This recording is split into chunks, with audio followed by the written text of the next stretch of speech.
Easy. So, after all the screeching about how the next Labour leader has to be either a woman or somebody from an ethnic minority background, Labour go and choose a male, pale and stale new leader. Come on, guys, where's your diversity? The only party who's never had a female leader.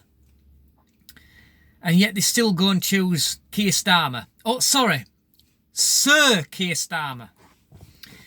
So why don't we have a little look at Sir Keir Starmer's credentials, shall we? I just want to know how that Labour now think that they're going to connect with the northern working class Brexit supporting former voters. How are they going to win them back over with credentials like Sir Keir Starmer?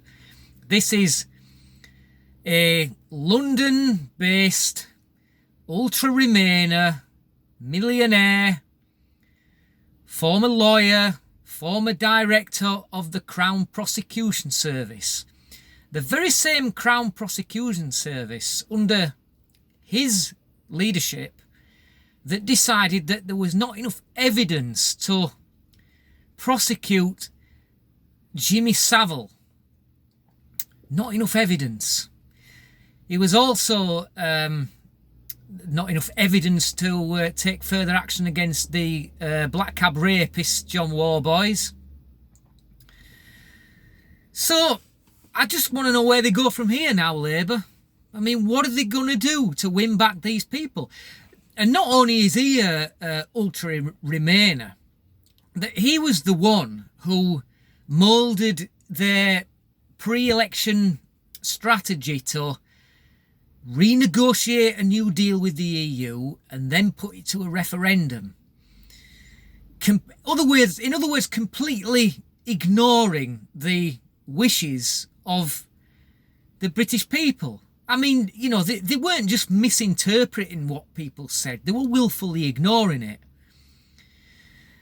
But I suppose that you could say that the good news about all this is that Momentum have now got themselves into a flap because they're not very happy about this. But as far as I'm concerned, is that anything that makes Momentum unhappy, which is a thoroughly nasty group of people, if I'm honest, then the better. But what Sir Keir now is doing is he's packing his shadow cabinet out with fellow ultra-remainers. We're seeing Rachel Reeves, we're seeing David Lammy, a thoroughly obnoxious character himself. There's a number of other posts that I can't just think of right now where these so that's right, yeah, Ed Miliband's back as the shadow business secretary, and David Lammy is the shadow justice secretary. I mean, you couldn't make this shit up. Justice secretary, this is the man who seems to be prepared for criminals to evade justice entirely just because they've got black skin. The guy is the guy's a disgrace.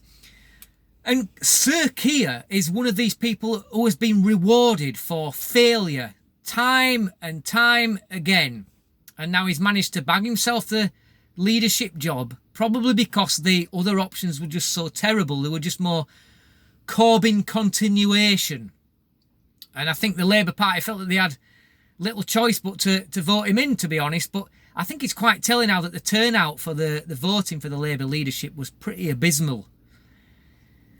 But what are they going to do now? How are they going to make themselves electable now with this man in charge? And I've often thought about Sir Keir Starmer, that if you can imagine yourself that you go looking around some second-hand car dealerships and you're having a nice little walk around one, having a look at some cars, and you hear a voice in the background say, "Can I help you, sir?"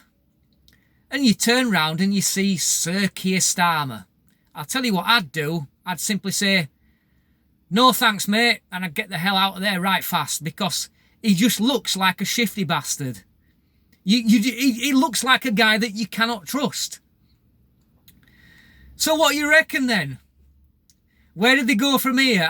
Quite personally would have been very happy with the Corbyn in a skirt option because it would at least render them unelectable for the next 20 years. But now, I think, amongst Brexiteers, I think they're still unelectable. But amongst the London bubble, they might just like him.